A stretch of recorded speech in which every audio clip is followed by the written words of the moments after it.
A fantastic local YouTube channel called Breathe Deep and Seek Adventure put up a great short video about a graveyard. Not just any graveyard, Brisbane's most haunted graveyard, the Goodna Public Cemetery. Where I am standing is one of the most haunted places in the whole of Australia, for it is that of the mass grave out at Goodna Cemetery.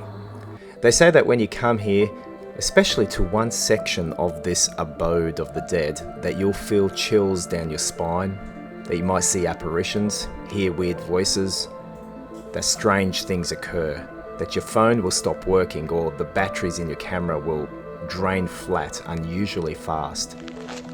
So I went with my phone and my GoPro to see if anything unusual would happen. The Goodna Cemetery, it dates back to the 1850s, and there are numerous graves here. As you drive into this place, it becomes clear that there is an old and a new section. However, it's the old section of these burial grounds that I wanted to see for myself whether the stories were true. You see, the old part of this cemetery has one of the strangest sights you will see. Over 200 nameless headstones of those who died at the Brisbane Mental Hospital. When I came to the graveyard, I initially couldn't find the strange mass of headstones.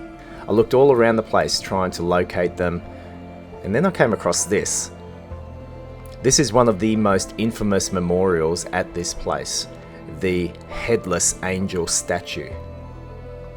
Visitors have sworn that when they come here at night time, this statue grows arms, wings, and even a head appears.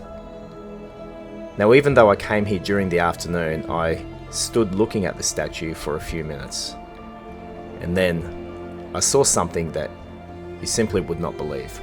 But I'll leave that to the end of the video because I just can't explain it. You'll have to see for yourself what my camera recorded. Anyways, I continued searching for those 200 grave markers, and then I saw them right at the back of the cemetery, in the furthest corner possible on this parcel of land, as if to say, stick 'em where no one can see 'em. That's where I found what I came here for. See, back in the late 1940s, over 2,800 dead corpses belonging to inmates, as they were known back then, who had died whilst receiving treatment at the Brisbane Mental Hospital at Wacol, they were exhumed.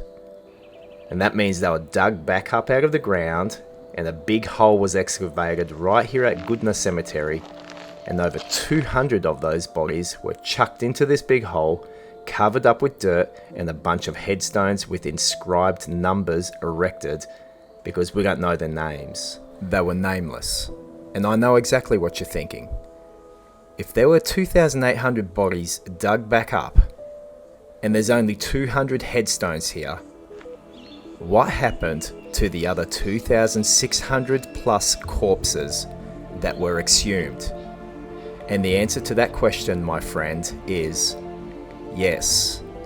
What did happen to all those nameless bodies? And therein lies one of the greatest cover-up stories in Australia to this very day.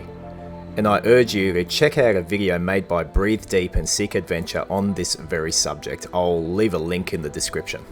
You see, the Brisbane Mental Hospital was a state-run facility, and it was originally known as the Woogaroo Lunatic Asylum. It was located between Brisbane and Ipswich at a dodgy tucked-away place called Wolston Park. But today we know the place as Wacol. And this particular facility, which was intended for healing broken and hurting minds, was one of the biggest and worst asylums in all of Australia. It operated from 1865 for 120 years, and it had over 50,000 people come through its doors during that time. And if their patients died whilst receiving treatments, and they often did die, they would be buried in an on-site cemetery. It's believed that thousands of bodies were buried here, but there's no real way to finding out the exact number of deaths and burials because the Queensland government has locked up the hospital files under strict right to information laws. Today, these asylum buildings still stand here, and you can see them, but you can't enter them. And one of these buildings was also the film setting for one of the movies in the horror movie series, Saw. Now remember how I said there was a mass exhumation of bodies from the Wolston Park on-site cemetery so that they could bury them all at Goodna Cemetery? You want to know why they were being removed? Well, the official reason was this: for the purpose of improving the immediate surroundings for servicemen suffering war effects. And it's also unclear and unknown if they actually removed all of the bodies. And you know what's there today? The Wolston Park Golf Club. Anyone feel like a game of golf? Over the site where thousands of corpses once lay? Golfers at this club tell strange stories of how they line up their shot, and as the golf ball is rolling directly towards a hole, it suddenly will veer strangely off course at the last second, as if some hand mysteriously moved it. But then again, they might simply just need more practice. Now the reality is that most of the patients at the Woogaroo Lunatic Asylum were there because nobody knew how, or didn't want to know how to deal with them, to care for them, or to bring healing. For example, people were admitted for many different reasons which today we simply couldn't fathom, such as simply being disappointed because something didn't work out in life. If I see enough improvement in you. But how can I improve if I'm getting worse? I'm trying to tell you, day by day I am getting worse because of the circumstances, because of the situation. Now you tell me until you see an improvement. Each time I get worse. So obviously it's the treatment that I'm getting, or the situation, or the place, or the patients, or the inmates. Well, I do not know which. Or people who are struggling to fit into society due to their personality or hurting state of mind. Or females going through, say, a change of life and were struggling to cope. Or people who were homeless. Or others who are simply starving and malnourished and they simply could not provide for themselves. They were put into this place. And this asylum was one of the most horrible institutions in Australia, where the ones who were meant to care and help those inside did the most atrocious of acts towards its patients.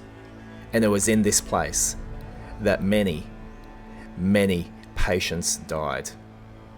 And the dead were lost and forgotten in death as they were in life.